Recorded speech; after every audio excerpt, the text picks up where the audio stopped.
노래방 손님과 말다툼 끝에 살해한 뒤에 시신을 훼손해서 서울대공원 인근에 유기한 피해자의 구속 여부가 오늘 결정이 됩니다.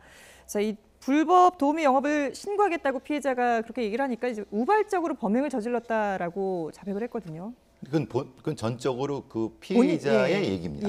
그건 이제 전제를 하고 그렇지만 그 자백의 근거를 하는 것 자체가 19일 날 이제는 시신이 발견된 날이고 그로부터 열흘 전에 그런 일이 있었다고 본인의 이제 노래방에서 그런 일이 있었고 본인이 사실을 훼손한 다음에 그리고 이제 서울대공원 인근에 유기를 했다라고 하는 본인의 주장이고 그 이전에 다른 것이 있었다는 거는 이제 수사를 해봐야 되는 부분입니다.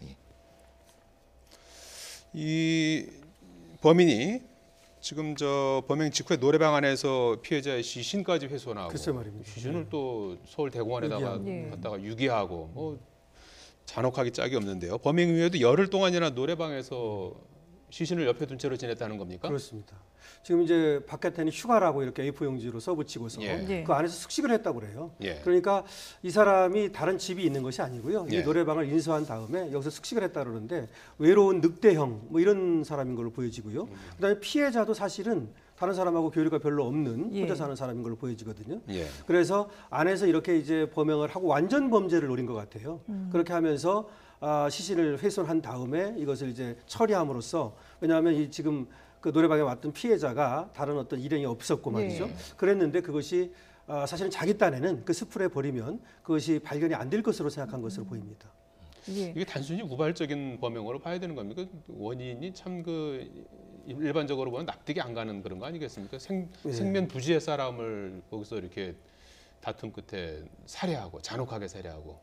그렇기 때문에 심리적인 어떤 정신적인 문제가 있을 것으로 보이는데요. 아까도 말씀드렸듯이 이 사람이 거기서 숙식을 했다고 그랬지 않습니까? 그리고 시신을 훼손하고 나서 열흘 동안이나 같이 있었다. 이거는 상당히 일반인으로서는 상상하기 어려운 것이거든요. 그렇기 때문에 아무래도 우리가 이제 뭐 사이코형 범죄라고 얘기하는데 이런 어떤 성향을 가지고 있었을 수가 있고요. 그다음에 본인 딴에는 어쨌든 우발적으로 지금 그렇게 얘기를 하는 모양인데요.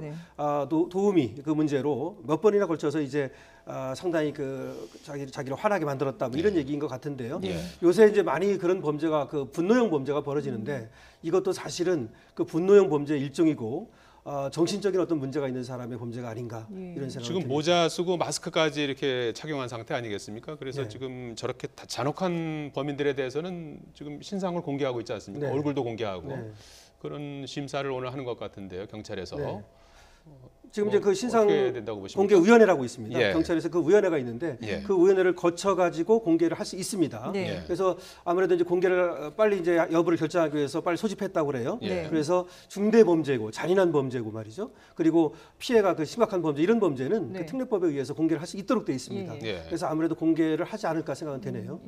오늘 중에 공개가 될 수도 있겠군요. 그렇습니다. 근데 이 범행의 원인이나 배경도 사실 상당히 의문이 남지만 이후의 행동도 상당히 의문이 남지 않습니까? 근데 앞서서 뭐 심리적인 문제를 잠깐 언급해 주셨지만 심리 전문가시니까 보시기에 어떠세요? 이 피의자의 행동이라든지 이런 부분들.